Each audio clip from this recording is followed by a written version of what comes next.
プロ野球2軍、3地区の球団振り分け。東地区、日本ハム、ロッテ、ヤクルト、楽天、オイシックス、中地区、中日、ハヤテ、DNA、巨人、西武、西地区、ソフトバンク、広島、阪神、オリックス。ファームだから人気が、どうのこうのは関係ないしな。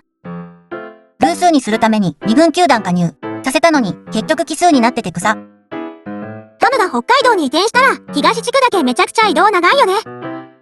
ロッテはほぼ日本列島半分移動やからな。1軍で流行ってることだけど。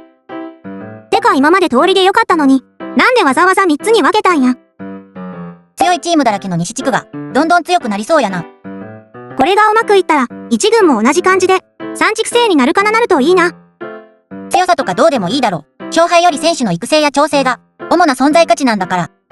これ、フレッシュオールスターとか、ファーム選手権はどうなるんだ？ロッテが移転したら中地区になるんやろ。どう考えてもアクアラインであっち行った、肩が近いしな。